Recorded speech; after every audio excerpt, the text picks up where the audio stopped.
I can still remember what it was like the first time I stepped into a race car. The sound of the engine, the anticipation, but I never could have imagined where this journey would take me.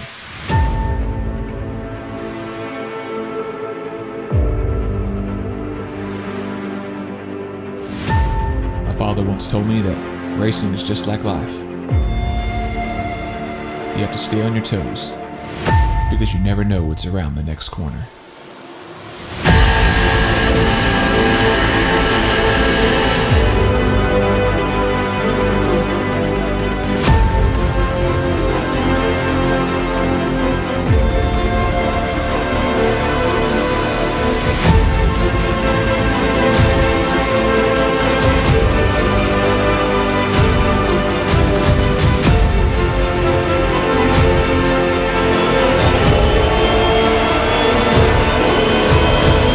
My name is Bill Watson, and this is my story.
This is the original eSport racing game.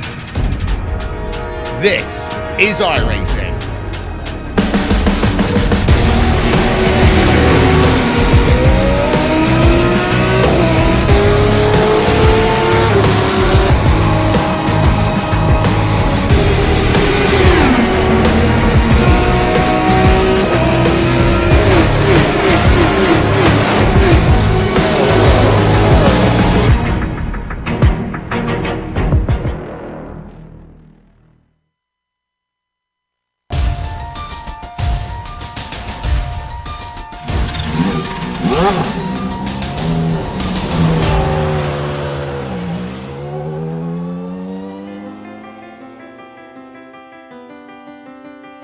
Macbeth has crept forward in the points fight, but is it too little, too late? Modov has the ability to clinch it today and make it back-to-back championships. Though his season hasn't been as dominant as the last one, he's still only missed the podium once so far. The Club West driver seems incredibly Dixon-like, with even his bad finishes reeling in heaps of points race after race. But undoubtedly, he'd love to get back on the top step again, with his last win coming back at Imola. We'll see if he can add another victory to his tally as we get ready to watch round 9 of the PRL GTE Sportscar Series. And you'll see it all live here on the Global Sim Racing channel and the iRacing eSports Network. Hi, I'm Joe Peak, and with me in the booth is Nick Schmeg. Behind the scenes is our director, Sean Crackers Ambrose, and he's using cameras provided by Dougie Beard.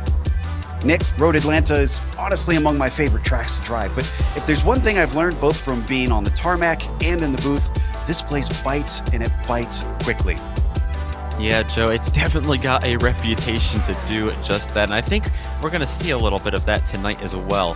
For a 2.5-mile lap around a track, you wouldn't expect the lap times to be as low as they are here at Road Atlanta. This one throws a fun and interesting challenge for the drivers tonight because, yes, Road Atlanta being 2.5 miles or just 4 kilometers, it showcases its high speeds and lots of daunting portions, but it also showcases a lot of technical sections as well.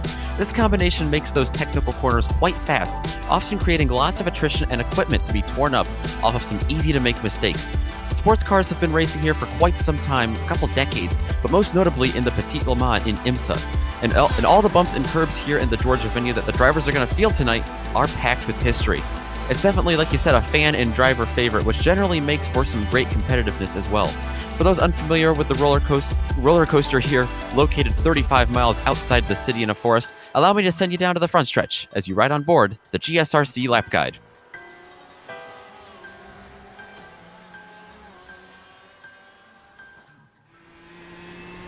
All right, we've got Taylor Burris in the GSRC 4 GT, so let's do a lap around Road Atlanta. Coming down to turn 1, this is a frighteningly fast corner. You might still see some brave passes into here, but a mishap tends to end your day quickly.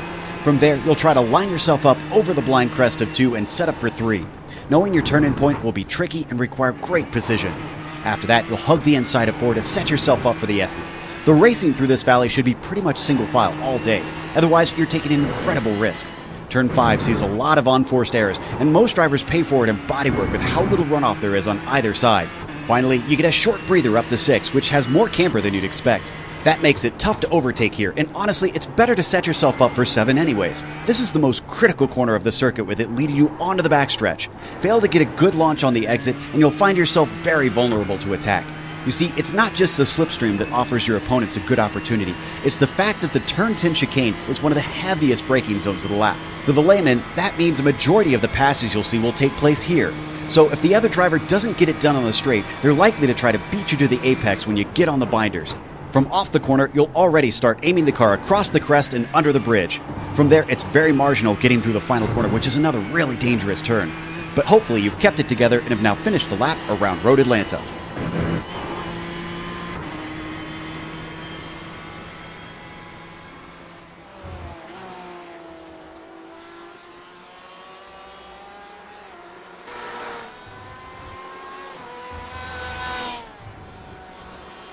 That was a lap around Road Atlanta, and while our 4GT made it cleanly around, hopefully we'll see most of the cars make it cleanly around those laps in the race today, because we can't guarantee everyone's going to see the finish. But as always, today's race is brought to you by SimMSA. The Simulation Motorsports Association is a sim racing platform created by experienced racers.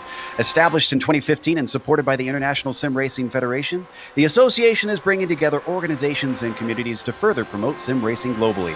Concentrating on all sims worldwide, they offer a focused opportunity for sim racers to compete with each other. They also provide consultancy services to this growing esports world. SimMSA offers solutions for racing simulator requirements and custom-built simulator parts, as well as complete customization and upgrading of existing simulators. You can find them at SIMMSA.net. Today's broadcast is also proudly sponsored by Frazier Deeter. Frazier Deeter is a nationally recognized PCAOB registered CPA and advisory firm headquartered in Atlanta with thousands of clients globally. It provides a wide range of services including tax, audit, advisory, internal controls, and transaction support to achieve each client's unique financial goals. With offices in Alpharetta, Atlanta, Las Vegas, Nashville, and Tampa, Frazier Deeter has consistently been named a best of the best CPA firm by Inside Public Accounting and is ranked among the top 60 largest CPA firms in the United States. You can find them at FrazierDeeter.com. Let's take a look at the championship. I mentioned a little bit, hinting at what we've got in store in terms of the point situation. But Nick, what's the bigger story? Well, you said it earlier briefly. Carl Modoff, he's got a chance to clinch it tonight. He's 21 points back. And yeah, Sean Macbeth finally got that big win last week at Mid-Ohio that he's been waiting for all season long. He hasn't had a single race without a top 5. Same with Carl Modoff. And he finally got that big win, but it's really going to take a lot more than that. He's going to need some bad luck out of Carl Modoff if he wants to close that gap, because you can see just how little that closed from last week. Andres Espinoza losing touch with the leaders a little bit, and a bit of a battle for 4th going on. Christian Eisler has jumped Dan Revito there, but just by 4 points.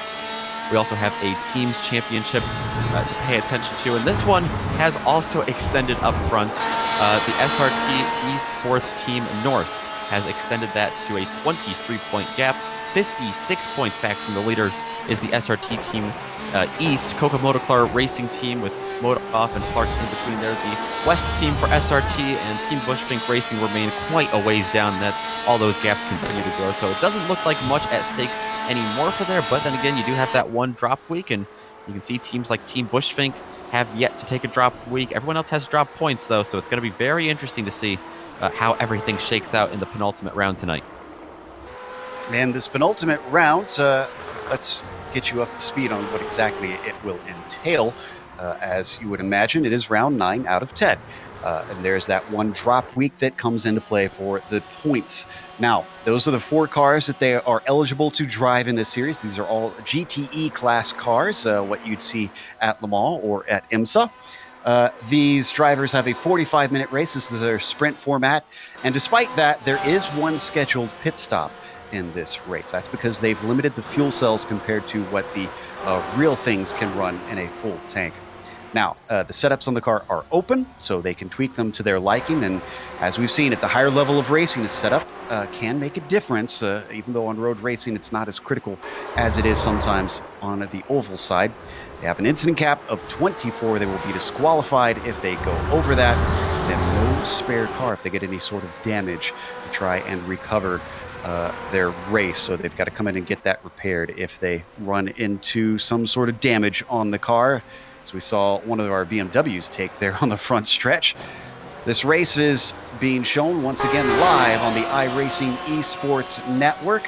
When you get the opportunity, make sure and subscribe to IESN. All you got to do is go to their YouTube page and click the button that says subscribe. Taking a look at the qualifying taking place. Interestingly, last round's winner, Sean McBeth, looking very good right now. But our current championship leader is not. Carl Modoff mired down in 8th, Nick. Yeah, right now he's riding around with Corey Clark, his teammate. Looks like he might be helping Clark with some slipstream right now. I'm wondering, sometimes we see Modoff put in some fast late laps. I'm wondering if that's what he's got up his sleeve.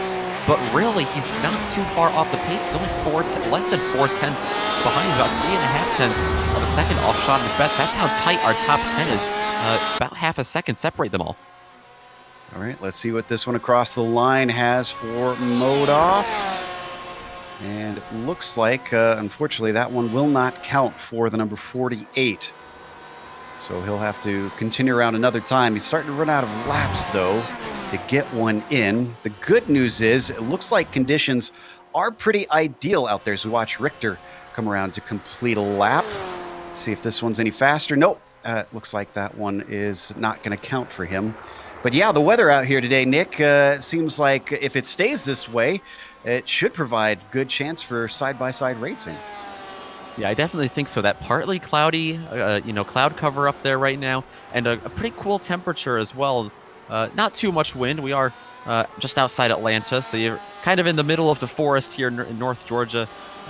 So you're going to have a couple breezy days like this. But, air temperature of 70 degrees, very comfortable out there with a track temperature just slightly higher at 75. I suspect that to get very grippy, like you said. Yeah, I think side-by-side action and lots of passing here we'll see because of that as well. This is Christian Eisler currently in 6th and 1/1000th behind Pete Mobrotten. Has not been able to improve, but neither has Pete. So even though they used to be on 1st and 2nd, they've been slowly shuffled downwards. And, Carl Modoff just took the pole. When I wasn't looking, he puts in a 1:14.8, and he is the only driver to crack into the 1:14 so far here in qualifying. Not just the only driver to crack into the 1:14s, also to crack into the 1:14.8. No one has hit 1:14.9 as we saw Flores come across there. Jorge Flores remains is in on third. a bit of a slow lap. So this one probably setting himself up to go on a flyer. Sean McBeth is currently in 2nd on qualifying, and he's coming out just now. I think he's got enough time to start one flyer, and that's all he's going to get to try and get that pull back away from Modoff.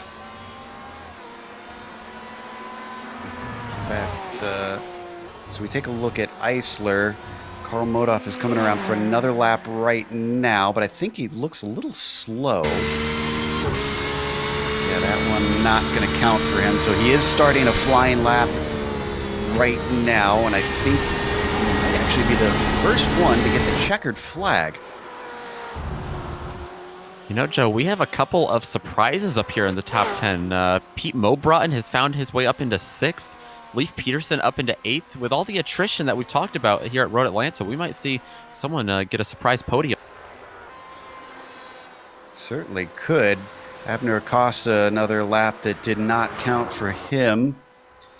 You see Mo Broughton is coming across right now. He sits in 6th, as you said. A 1:15.2 is going to put him up to P5. Number 15 BMW looking pretty fast today. Sean McBeth, he's trying to start that flying lap. Remember, he was just coming out of the pits a bit ago. He's giving a nice little tow to the car behind him. Trying to make out who that is. One of the Speedworks drivers, it looks like. This is a Uribe who jumps up to 13th. And this is going to be it. Karl Modhoff, I believe, will get the checkered flag, and indeed he won't set a time. He's going to abandon it as he comes into the pits. Behind him, Joey Trungale gets the checkered flag first. He does not improve. Leif Peterson is going to cross. He's in 8th right now, up towards the top 10. And a 15.2 is about a 10th faster, but does not improve his position on the grid.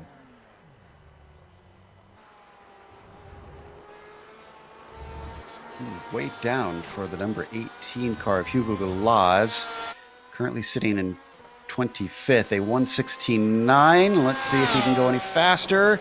He does, a 1:16.7. And Pete Mobrotten does not improve on his last lap. Sean McBeth is coming across right now. He's trying to get ahead of Modhoff, and now Flores too, because Flores goes faster than him. As Modhoff crosses the line, it's a 15 flat, but that's only good enough for the front row. He cannot take the pole off of Modhoff, and I believe he's the last one to cross the line here. That was tight for the pole. There is just barely over a 10th between the top 3. Let's go through your starting order and read you off how they will take the green flag. It'll be Karl Modhoff up at the top, as we mentioned, with Sean McBeth running in 2nd. Jorge Flores will be P3, followed by the winner at Road America, Abner Acosta, in 4th. Pete Mobrotten will be starting P5, and Zach Hefner, another former winner in this season, in 6th. Christian Eisler starts 7th. Leif Peterson will flank him in 8th. Then in row 5, you've got Andre Espinoza in 9th, and Corey Clark rounds out your top 10. Right behind him, Federico Montini, coming off his first DNF of the season, but he's been dealing with lots of bad luck in the last 3 or 4 weeks. He's looking to turn that around tonight. He starts 11th alongside Jean-Marc Tremblay in the 927 machine. Pablo Uribe in that bright red Ford, going to be behind them in 13th, alongside Justin Raymond, the 88. The 69 of Brett Thurman will round out the top 15 with Josh Daniels alongside him. Dan Revito, Takeshi Kita, Joey Trungale, and Rodrigo Munoz will round out the top 20. 21st is going to be Maxi Sorella with Kenny Rodriguez starting 22nd. Cristobal Valenzuela will be 23rd, and Hugo Galaz starts in 24th. Mike Richter starts 25th, and Mike Cray starts 26th. Both Mikes on the last row. Every driver managed to set a lap time this time. So we've got something representative as we take a look at them gridding up on a somewhat downhill, somewhat crooked start, but thankfully it is not a standing start out there today. Everyone's going to be able to get the car warmed up, get it ready as they follow behind the Porsche pace car. So with this championship looking like it could wrap up today, Karl Modhoff, Nick, who puts it on pole, is starting himself on the right foot to try and maybe do it, but he'll need a little bit of luck on his side, I think. Yeah, I mean, he's got Sean McBeth right alongside of him. I don't know if one position is, one position over him is definitely going to help, especially if it's a win, but I think he's going to need a little bit more. Those curbs sticking themselves out and biting someone the wrong way, he definitely needs one of them to do that to Sean McBeth tonight, and there's definitely a lot of troublesome spots on this track for that to happen, especially if Sean McBeth gets real aggressive trying to pass the 48. And we've seen lately in some weird circumstances. It seems like Modoff has been struggling at the start of races. We saw that in Mid-Ohio, where he fell back very suddenly early on and then suddenly found his feet. Unfortunately, I didn't get to see the interviews. Did he ever explain what exactly caused that? Not that I can remember. I think he was dealing with some setup, just, imbalances in the car at that point in the race, and then finally found the grip later on in the run. But yeah, we definitely have seen that quite a bit, and we've also seen him make quite a few mistakes this year. He's definitely made less mistakes than the average race car driver, but for being Karl Modoff and coming off that huge 10 or 11 win streak last season, I should say, definitely subpar for him this year, I think, for what he'd like to get out of himself. And that's saying something when you've only missed the podium once out of 8 races, that is considered subpar. So as we come up through one of the tricky spots here, turn 5, which has gobbled up many a race car over the years, my eyes are kind of on Abner Acosta. Had a win at Road America, as I mentioned, also on the podium at Mid-Ohio last week. He'll start within the front 2 rows. He's come in and shown himself to be someone to watch out for. Coming now onto the long back stretch. One of the topics that seems to be of note for much of the season is the draft, since we have a lot of draft-heavy tracks in a row, but haven't had quite as many. This backstretch, it's incredibly long. Is this enough to offer a draft that passes can happen, or are these GTE cars too slippery? Well, the GTE cars are pretty slippery, but I don't think you can tell any of these 26 drivers that. I think they're going to use that slipstream to their advantage and find a way to get around some people down into that chicane. Let's see if anybody does. Plunging downhill. Honestly, one of my favorite braking zones in racing. Just taking it hard and deep, letting the compression stop the car, and then you've got this little chicane that invites you to take it tighter and tighter, quicker and quicker, and so you have to get back on the power, up over the crest, under the Suzuki Bridge. We'll be seeing that a lot today because they're about to start as Karl Modoff now has control of the field. Green flag is out here for round 9 of the PRL GTE Sports Car Challenge. And he's got a clear jump ahead of Sean McBeth, who has to go defensive on Abner Acosta, who's looking fast around the outside as they all swing through the first turn. Are we going to be clean? It looks like it. Now they hit turn 3. A little bit of 3-wide action further back. Looks like that's getting itself sorted out, but yeah, you said it perfectly. Modoff with a marvelous start there. McBeth, nothing he could have done. Flores looks like he's going to fend off, Acosta going to fend off Flores for that 3rd place position. In fact, those top 3 starting to spread out just slightly. Flores, if anything, the first one very much under threat with Zach Hefner behind him. Pete Broaden as well trying to challenge. They come onto the backstretch for the first time and get the cars wound up as they come over the crests and weave their way down towards the chicane. Sometimes, Joe, it's not all the slipstream here that has effect, but that braking zone downhill, it's so hard to judge, and a lot of times you see people bunch up, just like we saw there a little bit with Flores. Not seeing any attacks, really. I see one car off, though. That was Takeshi Kita, who unfortunately has lost ground. Meanwhile, Acosta just got overtaken by Hefner, who now moves himself into 4th. Yeah, Flores and Hefner getting around Acosta there, so 2 spots lost for Abner there. Not a great chicane for that BMW. Bad news for Takeshi Kita. That off course was a cut course. He's dropped all the way to the back of the field. So big disappointment for the number 30 car as we watch Hefner continue to try his charge up onto the podium. Jorge Flores currently stopping him from that. Speedworks driver swings it around turn 6 onto the back stretch. Let's see if this offers anything to the number 1, 2, 3. He's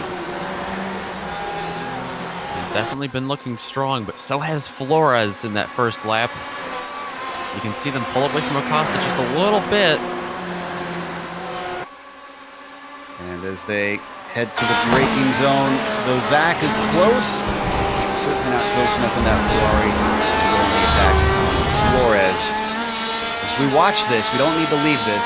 I can report that Modoff has got about half a second over Macbeth, and though that won't seal the championship, it'll make it all the harder when they come to the final round. If they stay how they are, you can see up at the top of the screen, many cars sending fastest lap. Hefner currently holding it there in fourth. Hefner all over the back of Jorge Flores right now as they weave their way through the S's. I think he's faster than him. He's just got to find a way around him. Over turn 5, he continues to stay glued to the rear bumper of Flores' machine. Let's see if he sets himself up to try and get a run onto the backstretch. He is awful close, only a car length behind. Porsche known for powering well out of slow corners, and it looks like he's done it again.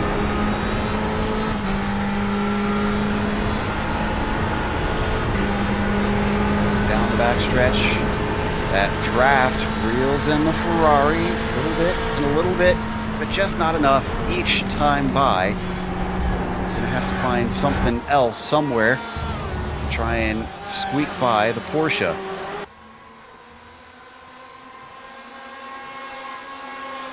Down in 6th place, we mentioned Pete Mobrotten looking very, very good. Even though he gritted up in 5th, he's down 1 spot. He's in 6th position, but he's holding his own. And I'd say that a top 5 is certainly not off of the cards for Pete. Yeah, especially considering the only person that's been able to pass Pete Mobrotten today is Zachary Hefner. We've seen how fast he is here right at the start. He looks to be closing in on Abner Acosta, who started up in 4th. Was in P3 there at the beginning of the race. Seems to be closing in on Acosta here for 5th, though. On board with Hefner, looking back at Abner. Ooh, they all accordion together, coming through 6th. But once again, Hef also looking strong off that corner. In fact, this might be the best run we've seen from Hefner on Flores. He's starting to get awful close. I think this Ferrari is going to have a go once they hit the braking zone. Let's see if he wants it. Oh, not quite yet. He still hangs on the racing line. I'll tell you what, it got real close in front of him, too. Jorge Flores closing in on the back of Sean Macbeth. And I'm sorry, that was Macbeth closing in on Modoff, actually. Yeah, that's our leader. Oh, and he looks to the inside. In fact, Modoff is going to have to cover him off down into the first turn. I'd say Macbeth has found his pace. We saw last round, once you get him going, and once he gets up to the lead, he's very hard to overtake back. This track maybe has a few more opportunities, a few better opportunities than we saw at Mid-Ohio, known for being difficult to overtake there. To ride on board with last round's winner, Sean Macbeth. You could see Modoff looking like he was weaving a bit to try and break the draft. Yeah, definitely a lot of strong slipstream with 2 Porsches up there at the front. See if this does anything. 252 trailing behind Modoff. He's been chasing him much of this season. To come down to the chicane, this doesn't look like it'll be likely, though he does gain under braking heavily down into that chicane, back under the Suzuki bridge. This is where we saw him have a go before, down into turn 1. Could this be where Sean Macbeth is strong? He's strong, but not strong enough this time. Yeah, and Sean Macbeth, he knows the point situation. He knows he has to be brave and bold in this race, and he has to make a move that maybe he wouldn't do in one of the earlier rounds of this season. And he knows that maybe a win, and if Modoff finishes second, isn't going to get him a championship, but he's got to at least try to get up there and past that 48 car. I think we'll definitely see him throw something on him here in a couple laps. Job 1 is finish ahead of Modoff. Whatever he does, he needs to take points away from him just to put himself in a better position. I think we've had an incident with Maxi Sorella, though, because he's fallen down the order. We got the replay. This is into turn 3, and I think it's a lone car incident. Looks that way. Looks like he had just lost it, maybe under braking. That is an easy spot to lose it under braking. It's turning, it's a crest. And yep, Just the car nosing its way into what is pure concrete. There's no tires there to soften the blow. He was trying to correct it, and it just did not want to catch for him. So the number 20 car, unfortunately, falls to all the way at the back of the field. This is our 2 leaders once more. The Speedworks green and black car that you see, the 252, is Sean Macbeth. The teal and black car of the number 48 is Carl Modoff leading the way. Modoff is your points leader, and appropriately, second on track is also second in points, Sean Macbeth.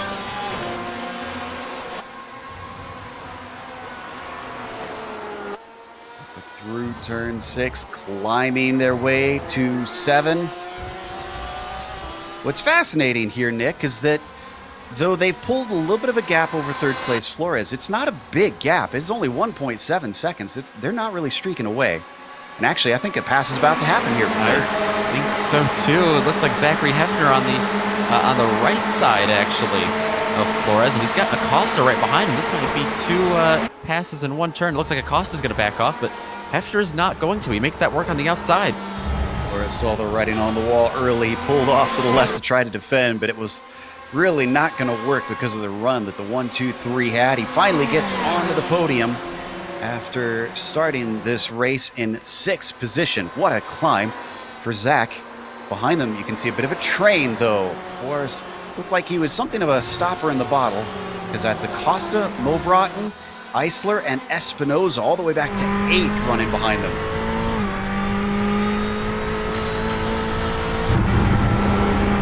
The S's climbing up to turn 5, right on board with Espinoza, the driver at the tail of the train in 8th. Just riding for now,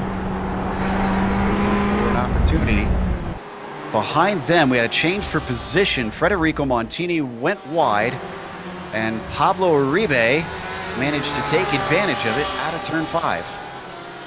Let's take a look and see how that happened. Actually, kind of lucky from Montini not to bin it in that corner. A lot of drivers do so when they make a mistake there.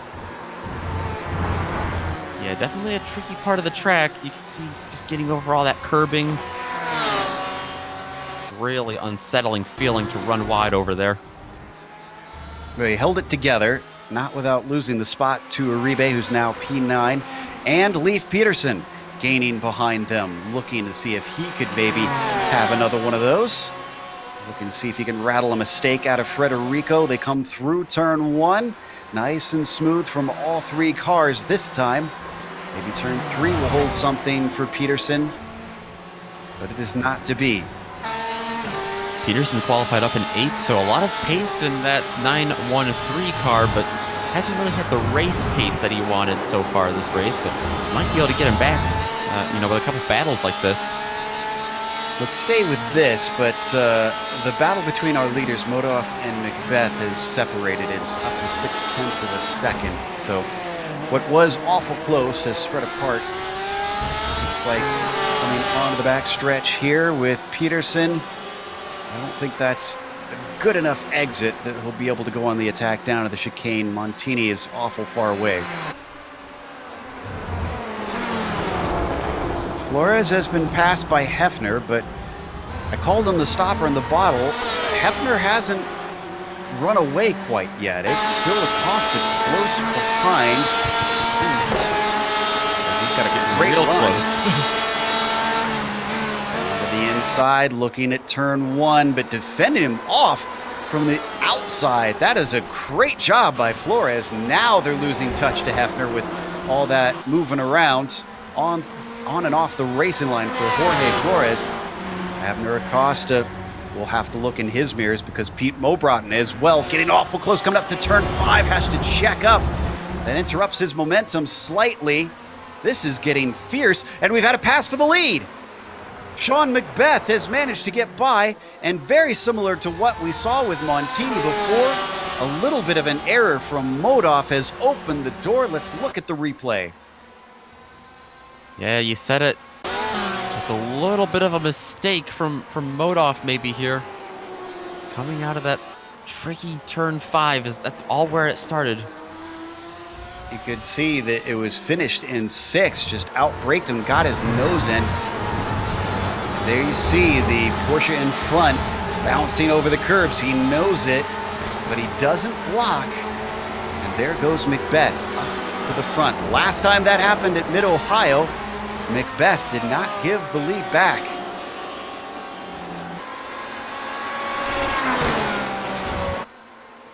So they've stretched it out to about 2 seconds over Zach Hefner. Seems like since we looked at it, that 1.5 second gap is very quickly increased. Oh, and this time it's Macbeth with a mistake over the hill, going way wide. They're Rodoff, definitely though, not able to take advantage. they're definitely using every inch of the track that they can, especially right there over the hill. Let's see what kind of run Modoff gets here on Macbeth. It's behind him. And you pointed out, Modoff doesn't need to worry too much, even if he's beaten by Macbeth. It's still going to be, what, roughly 18, 19 points between them coming in the last round? Yeah, I think it's going to be 18 points, which, I mean, that's still a very comfortable margin for Modoff, I believe. Yeah, now that I think of it, Modoff took the pole, which is a bonus point. So that makes it 22 points as it stands, separating them before the finish. Looking a little bit farther back into ninth. Remember, Montini got overtaken by Uribe. He's been holding on, but at the same time, he's not able to shake Leif Peterson, who you mentioned qualified a little bit higher than where he's sitting now. Oh, and Macbeth lost the lead. Every time we look away, and once again, it is turn 5. It's 3 times in a row that this has caught them out, and this is a big slide for Macbeth here as we look at replay. It is, yeah. Let's get an onboard on this one if we can from Macbeth's view. This is, oh great, look at this. This will be even better from Modoff's perspective. Look at the rear axle get all the way off the ground. That's what a monster save. That cannot be mechanically healthy for that car. Oh my goodness. Wow. That is a rallycross jump. And he's taken the lead back right now. He got to run down the front stretch. Modoff didn't fend off the inside, and Sean Macbeth back up to the front. It is a back and forth that is slowing them up. It is 9/10 of a second back to Zach Hefner. All 3 of these drivers that you see on your screen have all won so far this year. This season, I should say. And if they keep battling like this, Zach Hefner, like you said, he is reeling them in. He is really starting to catch them. Oh, yeah, he is. It is down to half a second now. Half a lap ago, it was 9/10. Coming onto the backstretch. Hefner's got to be loving this. So, we have reached the start of the pit window. 30 minutes left to go. Less than 30 minutes left to go. This time, no action down into the chicane as Modoff is going to elect to stay behind Sean Macbeth. But wow, Zach Hefner, he closed in and then some under the braking.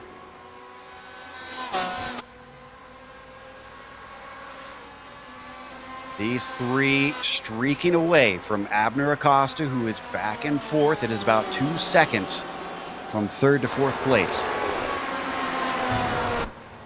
Yeah, it's looking like Hefner might be a good challenge for Modoff right now. That might distract Modoff a little bit, trying to keep in touch with Macbeth for the lead here. They are also coming up on Mike Richter lap traffic, but I'm not sure if that's going to play too much of a factor for him. Yeah, Richter is the last car running right now, and for all of us hyping up how dangerous this track can be, I think everybody's heeded the warning because we've had no DNFs so far.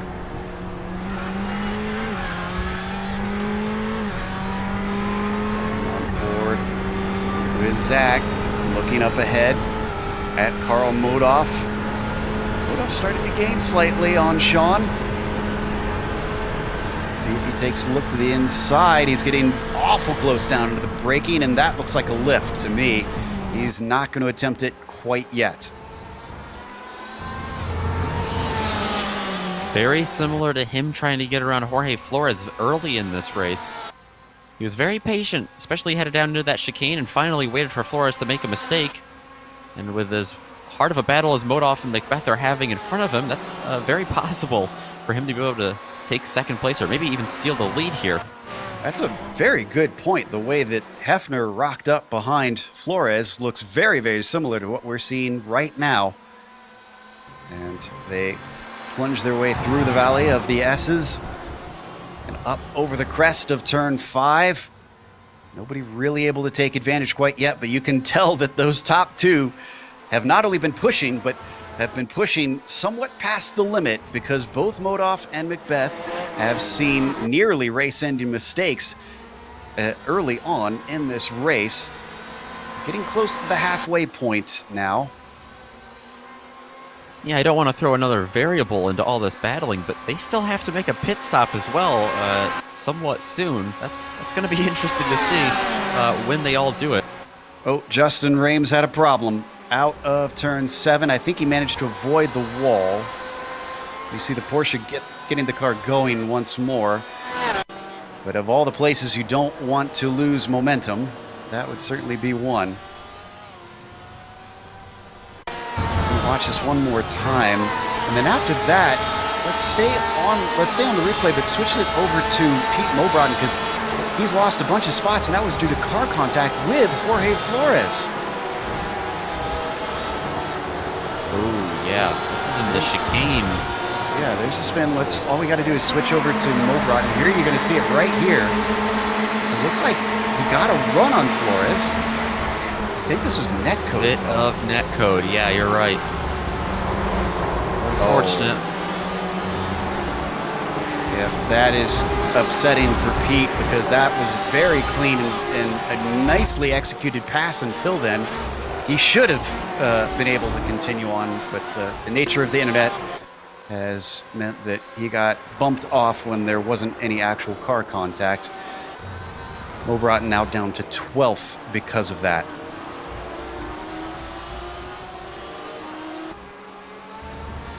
So what does that do to that train that we were looking at before? Well, Acosta's running away. He's up in 4th. Flores now has Eisler behind him. The Iceman has only gained 1 position since the grid, and now he's certainly happy to see another one possibly come into his clutches. And that car you see behind both of them is Andre Espinosa in the number 87. Yeah, they're still all bunched up here. This was a 5 or 6 car battle. It's definitely, attrition has shown itself among this group. And yet it hasn't taken any of the cars off the track quite yet. They've just fallen by the wayside. 24 minutes left to go on the clock as they come towards turn 6, being led by Jorge Flores. This has not been the number 929's race. He qualified it in 3rd, and then ever since the green dropped, he's just been falling backwards and under threat every single time we look at him. Yeah, he looked really solid in the first couple of laps too, battling with Acosta. He got around Acosta pretty handily at one point early on, but after that, you're right, just kind of lost the pace and remains in 5th right now. Let's jump way far back in the field. Oh, and I just jinxed him before I could even say anything. Mike Cray in the number 29 loses a position where he was about to gain one. He was all over the back of Josh Daniels, and I was about to sing his praises because, again, he qualified 2nd to last. He'd gained about 5 or 6 spots, and then suddenly, just as I look at him, he spins it coming out of 6.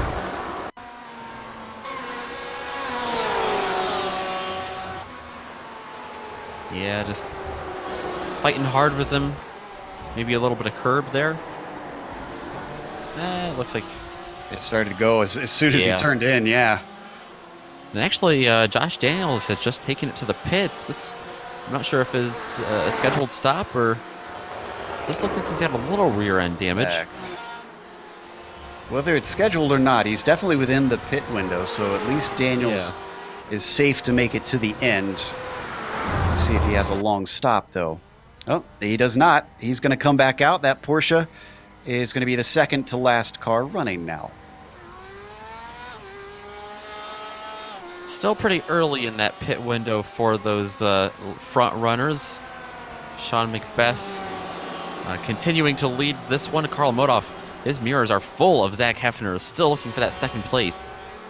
As it looks like Macbeth is finding something in that car and has now stretched it to about 0.6 of a second. A huge gap back to and Modoff, as you mentioned, dealing with Zach Heffner, climbing all over the rear spoiler. Another case of swinging wide through turn 5.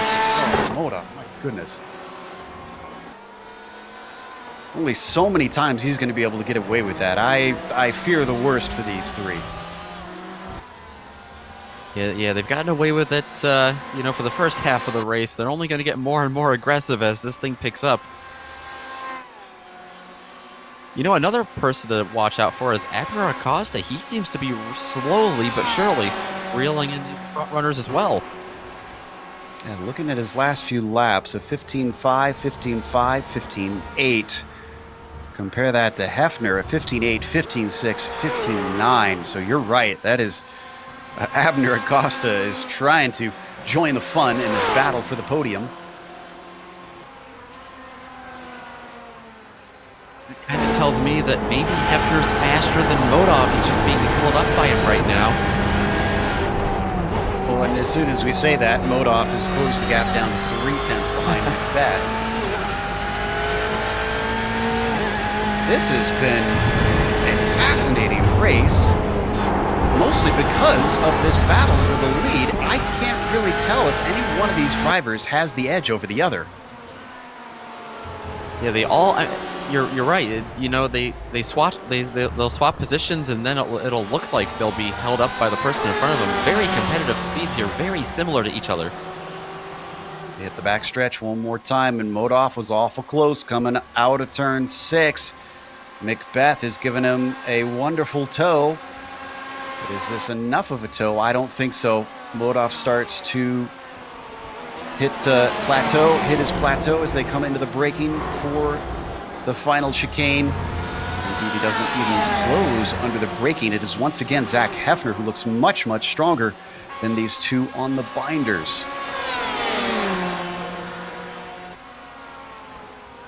Only had a couple other cars pit. Corey Clark has been in and out. Richter's in again, and I think this might be unscheduled for him. Indeed, actually, Richter is our first DNF of the day. As he had a wreck a while ago, I don't think we'll be able to get a replay of this. Just spun it into the concrete, and it was too hard of a hit. He blew an engine. Looks like the number 88 going to take his pit stop. That number feels like they should have a DeLorean out here. Going back to the mid-pack, Federico Montini and Leif Peterson have been stuck together ever since they were overtaken by Pablo Uribe. And in fact, Uribe's pulled a beautiful gap of about 3.5 seconds to these two. There you see the red car ahead of them on your screen.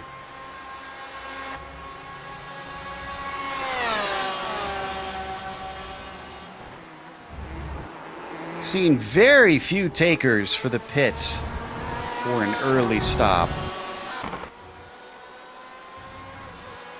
One of the drivers that hasn't pitted is Maxi Sorella. But Corey Clark has pitted, and this is bad news. Maybe this is why we're not seeing pitters, because there's a puff of smoke through turn 6, locking him up. Corey Clark is being held up by the number 22.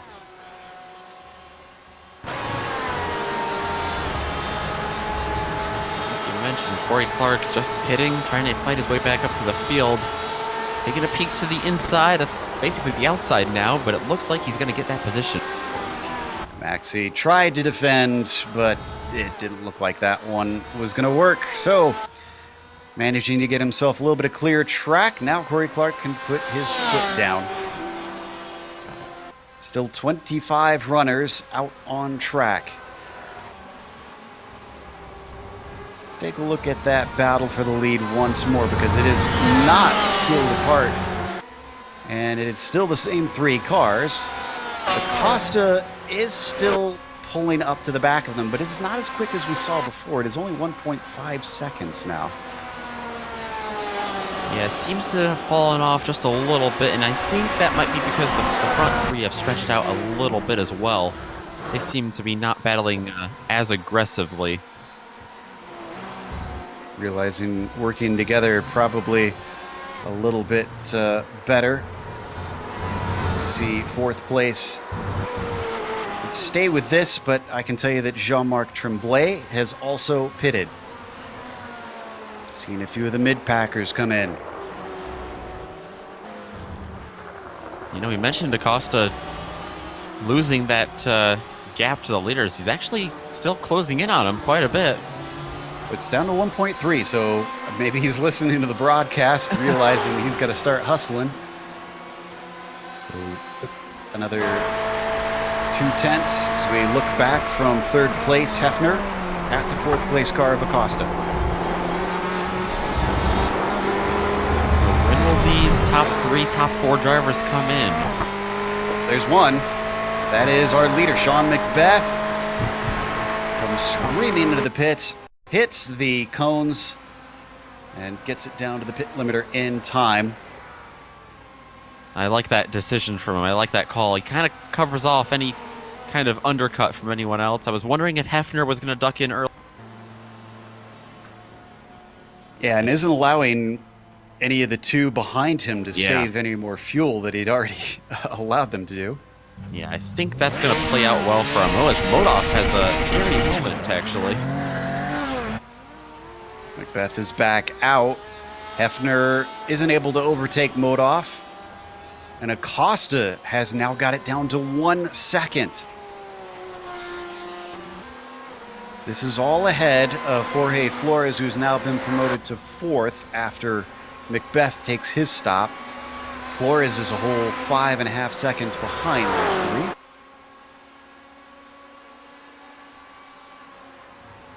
So if you're Modov then, Nick, do you stay out? Do you pit in response?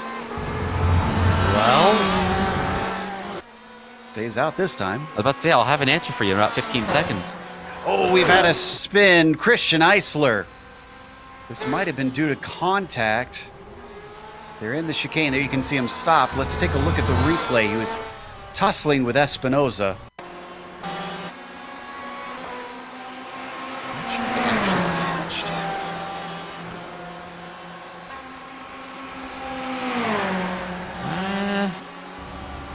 They did. I don't think so. I think Eisler just got in there a little too hot. I think he was trying to outbrake him and did it to himself. I'm wondering, though, if that was a little bit of netcode behind, or from behind. He had already lost at that point, but... He decided to pit this lap along with many other drivers. Flores pitting. Espinoza's already been in and out. Modov continued on. So did Hefner. Acosta's still out there. Beth stays as our highest pitter.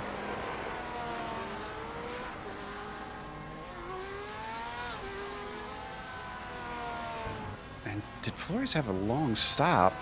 Where is he on the timing and scoring now? This is... What is going on with Jorge? He's now up to 30 seconds. This is more than a penalty. And this is our front group all coming into the pits. Yeah, this is looking good for Modov to stay out in front of Hefner. As long as he has a clean stop. He's angled himself nicely to get out.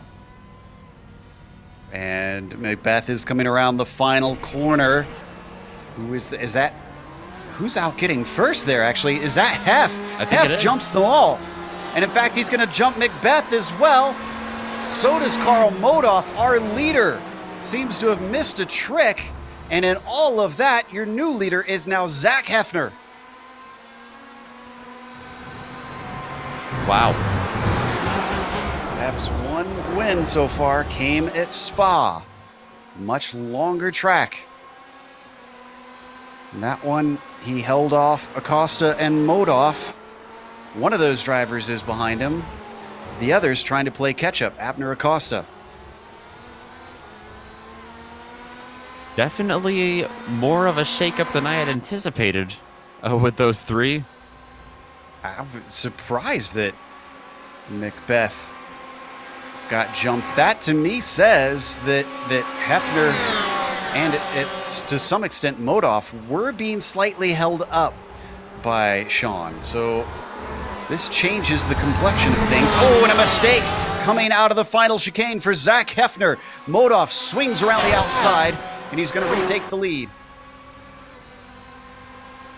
Hefner looking strong coming back in turn one, though. He's not going to be able to put a move on him here. He might set something up through the S's. Oh, all three of them looking bold. And this is a nightmare scenario for Sean and Macbeth. If you're just joining us, Modoff and Macbeth are fighting for the points championship. And right now, Karl Modoff has a 22-point lead before the finish of this race. With the lead, the pole position bonus point, and a car between them, it's going to make life very hard coming into the final round for Sean. Abner Acosta has not lost touch of these guys either, though. He's really kind of closed in on him. You could see Tremblay coming back on the course. He had a lone car spin coming out of turn one. He managed not to hit the wall, thankfully. Oh, and Hef now overtaken by Macbeth. Sean gets him down into the chicane and sets his sight on his championship rival. It was looking good for Hefner after the pit stops, but not so much anymore. Hefner really close, tucked up behind Sean Macbeth through turn one. Christ, he didn't stick his nose in down there. Probably could have. I think he's hoping Macbeth gets up here, races with Modoff, and they get into a little bit of a tussle. Maybe thinking safety here. Maybe he could get a better opportunity later down the line as we ride on board with the Ohio driver. If Hefner's not careful, he's going to be swallowed up off this podium as well. Acosta has caught these guys. We ride on board with the fourth place driver, Abner Acosta. Number 19, making his presence known. And we just want to give a little bit of a thought to James LeBlanc. Unfortunately, couldn't be here because of some emergency issues with his family that had to be taken care of, some unfortunate health problems, it sounds like. So thoughts go out to him and his family. Sorry that you couldn't make the race today. Macbeth hounding Modoff very quickly. Didn't take him long to try and go on the attack, and Modoff knows it. He plays defense down into turn one. Is he going to be able to hold him off? Looking for the over-under, Sean Macbeth. He could get the inside down into turn three, but he's not quite there. He's definitely looking. He's letting Modoff know that he's going to go for this position in the last 8.5 minutes of this race. Since earlier in the broadcast, the track has cooled down to 71 degrees, but the action on the track has heated up as this is the battle for the lead involving 4 cars within a second. And we've only got 8 minutes left to go. Any one of these 4, I think, are a viable bet to take the win. I think Zach Hefner and Abner Acosta might be in a perfect situation right now in the popcorn positions back there. As long as they don't tangle with each other, I think if Macbeth is able to stick up here with Modoff and get into a bit of a tangle with him. And if you're Acosta, at what point do you go? Because you can't sit back and forth forever. Exactly. And Oh my goodness, Macbeth is so strong off the chicane. This is the second time in a row he's used that to good effect. This time, though, he's fully got the inside down into the first corner. Can he make it stick? Modoff backs out of it early. He tries the over-under that didn't work for him. Tries to cover him off. Modoff backs out of it, though. Zachary Heffner almost stuck his nose in that mix as well, but he thought better of it. He wants these two up front to tangle, not him. Couldn't have asked for a better situation here in the penultimate round. Our two drivers fighting for the championship. Macbeth not wanting to give up. He's only got a single victory compared to Karl Modoff taking 4 so far this season. Everyone looks pretty strong through there, onto the backstretch. A little dead even this time. Pretty good for Modoff, especially. Oh yeah, Modoff is starting to reel him in. So while Sean is strong coming off the chicane, it's coming into the chicane that we've got Karl Modoff going on to the attack. Oh! That was a big hit as Zach Heffner slides into the gravel. Abner Acosta got him, and that nearly took out Modoff. Let's look at the replay. Zach Heffner, I think he made a very evasive move at the last second to avoid hitting Modoff. Not sure if that was intentional or not, but either way, he avoided him. And you could see the battle up ahead. He was a little slow, and Acosta was not expecting him to check up the way he did. Acosta has let him back by, I can report as well. This brings Espinoza into the fight with those two. We come back. Heffner's pulled a little bit of a gap. Acosta now under threat from Andre, as I mentioned, the number 87. You see him behind. What was that 4-car fight? It's now been whittled down to 2. And in fact, it might be a battle for the lead right now. Sorry, go ahead. They had a big enough gap where they didn't lose any positions. But yeah, like you said, Modoff and Macbeth, that leaves them out front all by themselves. Let's see if Macbeth can hold him off. Let's stay with this. We've had another DNF since we last looked, Cristobal Valenzuela, and I think Jorge Flores is not going to be returning to this race because he's still sitting in pit lane since he came in and stopped. Up and over the crest of 3. That is Karl Modoff, our current championship points leader, giving chase to the man who is chasing him in the points, Sean Macbeth. They rise over turn 5, and this is certainly not over by any stretch of the imagination. 4 and some minutes left to go. Maxi Sorella, the next lap car in front of him, I believe that's not going to become an issue for these two, especially on the backstretch here. That's if he pulls over. He's still a little ways ahead.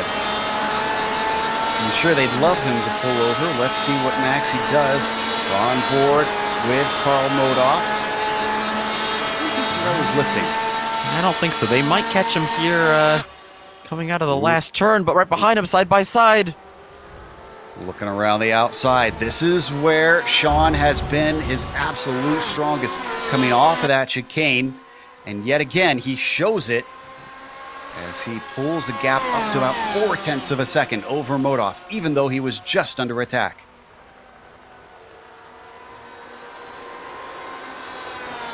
I think we had another DNF as Justin Rame seems to have had a problem and taken a tow into the pits.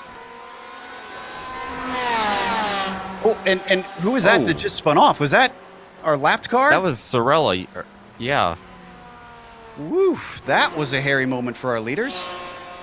Yeah, I was thinking he was pulling over just for a second, but that was, if that was pulling over, that was pretty aggressive.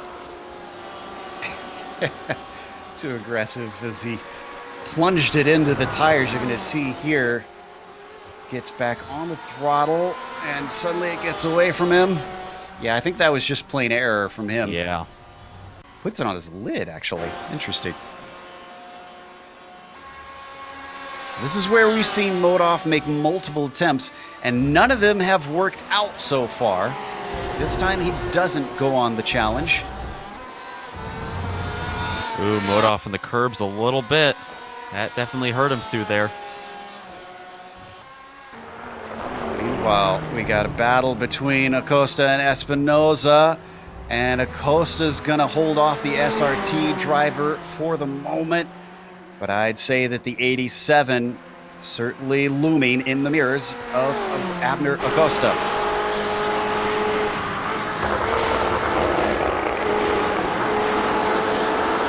I think we're going to get a white flag next time.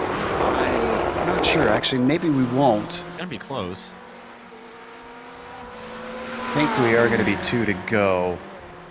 Because it was about 2:48 when they crossed the line. Yeah. I think by about 10 or 15 seconds it's going to be 2 to go. Down the back stretch, whether it's 1 lap or 2 laps to go, time is running out for Karl Modoff. I said it before, when Macbeth gets into the lead, he has a hard nut to crack. Modoff is finding this out as they come through the chicane. And you're right, it is going to be 2 laps to go this time by. Ooh, this is a really good run, though, onto the front stretch from Modoff. He's closing, just not willing to try and put his nose out into the first corner this time. On board with Modoff, trying to watch him attack here. We need to get creative here because we've seen that Sean seems ready to cover him off when they come into that chicane. It just hasn't quite worked out for Karl. I mean, if you were in Karl's shoes, where else are you going to try and put your nose in? Well, one place he could start, I mean, this is a strategy, but he might just want to hold back and take the point stay at this point. Interesting theory. I don't think that's what he's going to do, though, based off of what we've seen from him. Yeah, I think he wants to win. The way that he won every single round last season. Oh, he takes a little look, and there's no coverage from Macbeth that time through. Okay, then. They cross the line as the white flag flies. 1 lap to go. Karl Modoff is incredibly close, and this time he does take a little bit of a look. Just a psychological move, though. He is way too far back to make it stick on Sean Macbeth. They come up to turn 3. Both of them nice and smooth over the curbs. And then it heads back downhill through turn 4. All he has to do is keep steady, fend off Karl Modoff, but sometimes that's easier said than done, and Modoff's going to make it a little bit easier as he makes a big mistake into turn 5. This gap could be exactly what Sean Macbeth needs to take his 2nd win in a row. Just a little mistake over the curbs there from Modoff. He's got to be strong here on the backstretch, get as much slipstream as possible, and dive it down into the chicane. I don't think this is enough. I think he is way too far back. That's Josh Daniels, who is lap traffic. You can see ahead of them. But Modoff is not gaining. They come down to the chicane for the last time. Can't even make an attempt at it. Sean Macbeth back on the throttle over the hill. And another little slip up from Modoff is definitely going to mean that Sean Macbeth takes win number 2. Modoff minimizes the damage, taking 2nd. And Zach Hefner ruining this 3rd place, knowing he could have fought for the win. Abner Acosta behind him. He's going to be able to hold off Andres Espinoza at the line to take that 4th place. Pablo Uribe, get this, he started 13th. He finishes 6th today, the 23. Yeah, where'd he come from? Yeah, that was a quiet but affirmative drive. Mo Broughton manages to get home in 7th, and Federico Montini grabs 8th. See if we got any more battles. I see Ravito just squeaking ahead of Corey Clark. And I believe Takeshi Kita is our next closest fight. This is down in 18th place ahead of Mike Cray.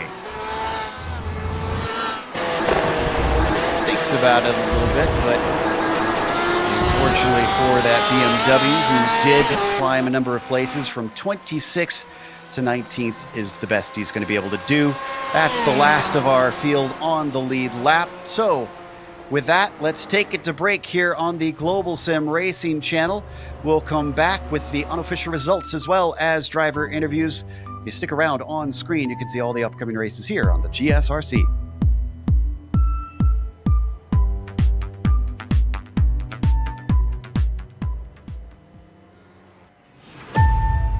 I can still remember what it was like the first time I stepped into a race car. The sound of the engine, the anticipation, but I never could have imagined where this journey would take me.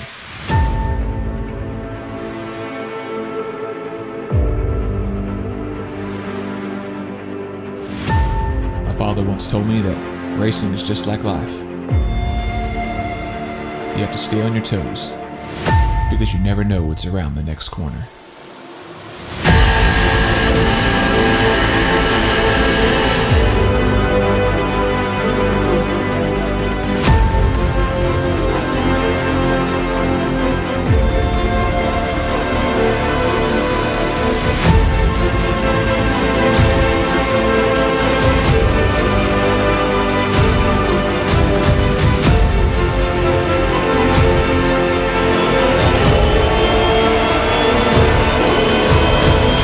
My name is Bill Watson, and this is my story.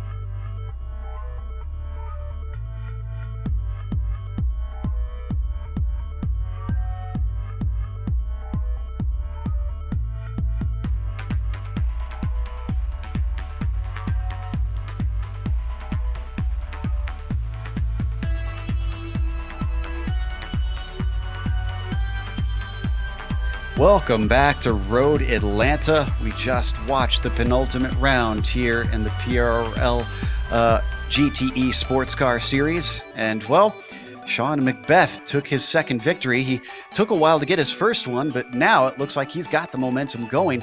Karl Modoff certainly looked like he was trying to take it away, but he is still holding on to the points lead, even though he was beaten by Sean Macbeth here for the second time.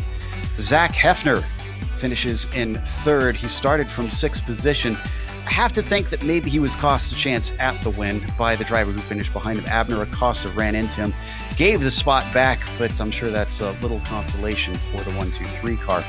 Andre Espinoza finishes fifth, just hassling Acosta all the way home. Pablo Uribe, as we mentioned, one of the hard chargers of the race, getting a sixth place finish, having started 13th on the grid. Pete Broaden finishes seventh.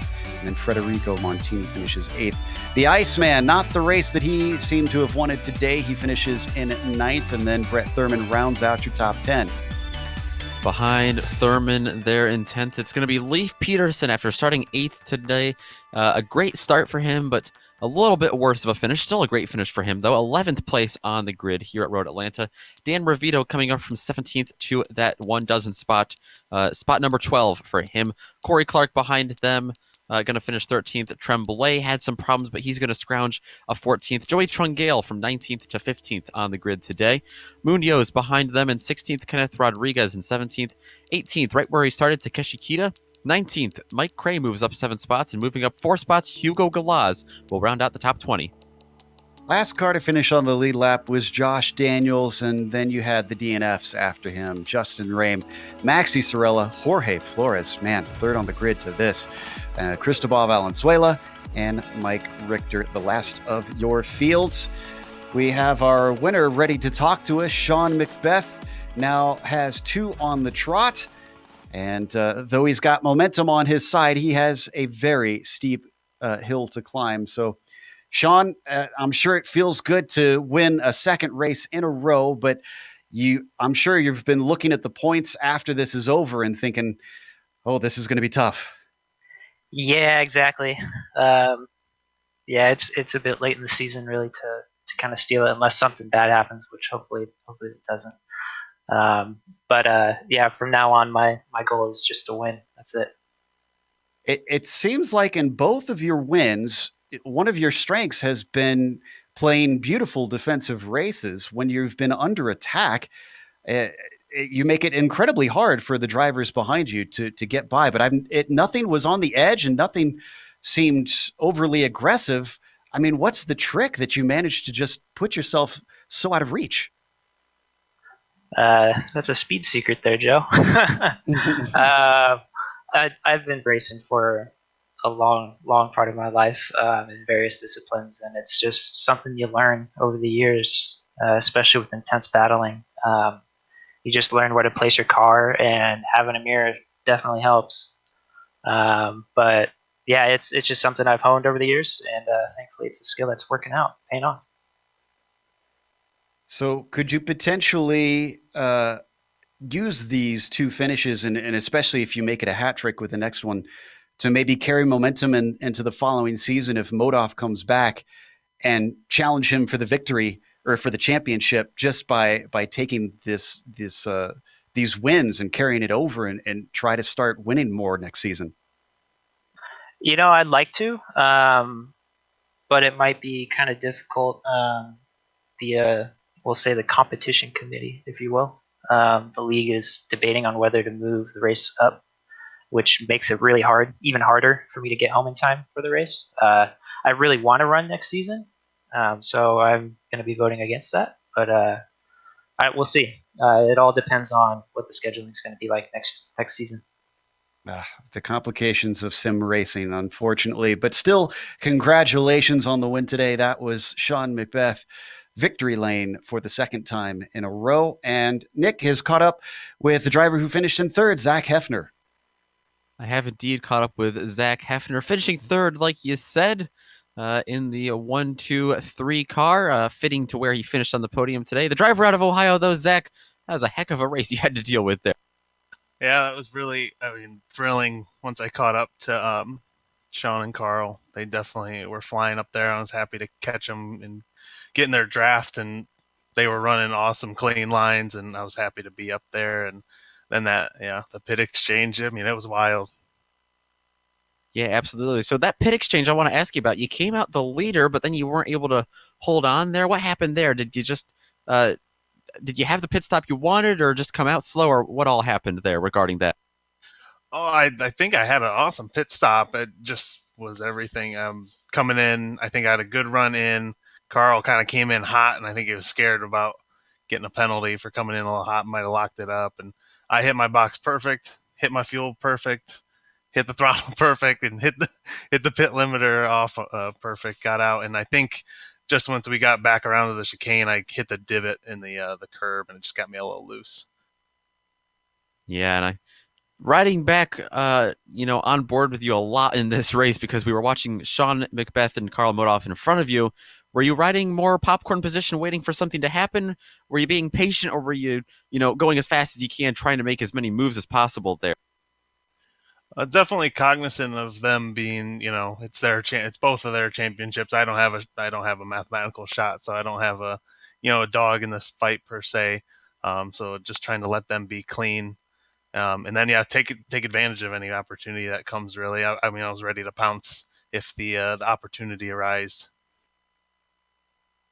Yeah, absolutely. I've got to say, we all like your paint scheme there. I believe that's a new one, if I'm not mistaken.